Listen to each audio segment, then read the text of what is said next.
suis David Salmon, je suis enseignant au lycée Couette-Legon et en décembre 2013, j'ai participé avec 12 élèves à un projet au Togo pour améliorer la vie dans cette école.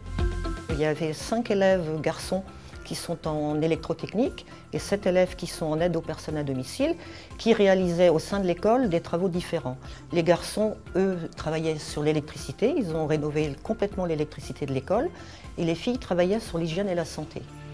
Au cours de ce séjour de 3 semaines, nous avons été accueillis par l'école Ma Patrie, qui se trouve à Lomé, au Togo.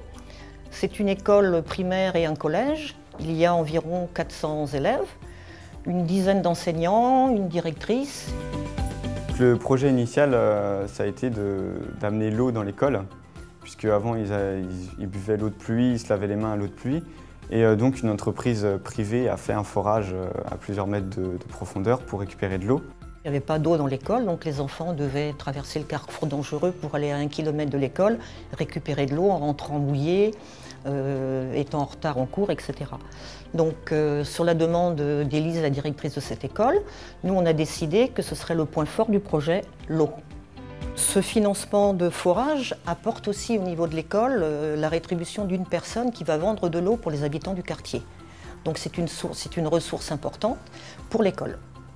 Elle permettra notamment d'acheter des médicaments pour l'infirmerie. En arrivant, on a constaté que les toilettes, il n'y en avait pas. C'est les garçons de notre groupe qui se sont occupés à ça et qui ont mis en place des toilettes. On a construit aussi 2 douches extérieures, puisqu'il n'y avait pas d'eau, donc il n'y avait pas nécessité d'avoir de douche. Et un lave-mains pour les petits, pour les inciter au sortir des toilettes à se laver les mains. Niveau hygiène, on a travaillé sur le lavage des mains et le brossage des dents avec les élèves du collège et les élèves du primaire.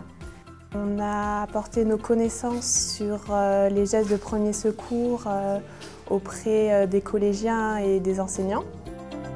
Nous, les garçons, nous avons rénové vraiment électriquement toutes les structures dédiées à l'enseignement de cette école. Chaque élève était, on va dire, noté au cours de ce séjour, validé en tout cas pour leur baccalauréat. Parce qu'ils ont une période de stage en entreprise qui est obligatoire en classe de terminale. Pendant le séjour, on avait créé un blog, déjà avant de partir, et chaque soir, on racontait notre petite journée sur le blog. Nous, les élèves, on a financé le projet avec nos propres moyens. Donc on a fait une vente de chocolat, on a fait une petite braderie.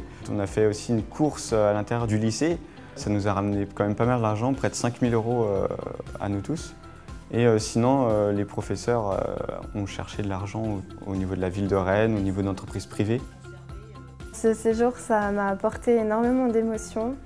Ça m'a apporté beaucoup en maturité. J'ai quand même appris à travailler en groupe, en équipe, avec des gens que je ne connaissais pas du tout, qui ne travaillent pas du tout de la même façon que moi. Professionnellement, ça m'a permis d'acquérir du savoir-faire et de la technique. J'ai gardé des liens avec les gens de là-bas, alors Facebook, et on parle assez souvent. Ouais. En lycée professionnel, ce qu'il faut, c'est valoriser les jeunes. Et du coup, ce genre de projet, c'est extraordinaire pour la confiance en soi. Et puis pour l'aboutissement d'un projet qui se concrétise pendant 3 semaines de période de formation en entreprise. Et on fait ça à l'étranger, bon, c'est extraordinaire.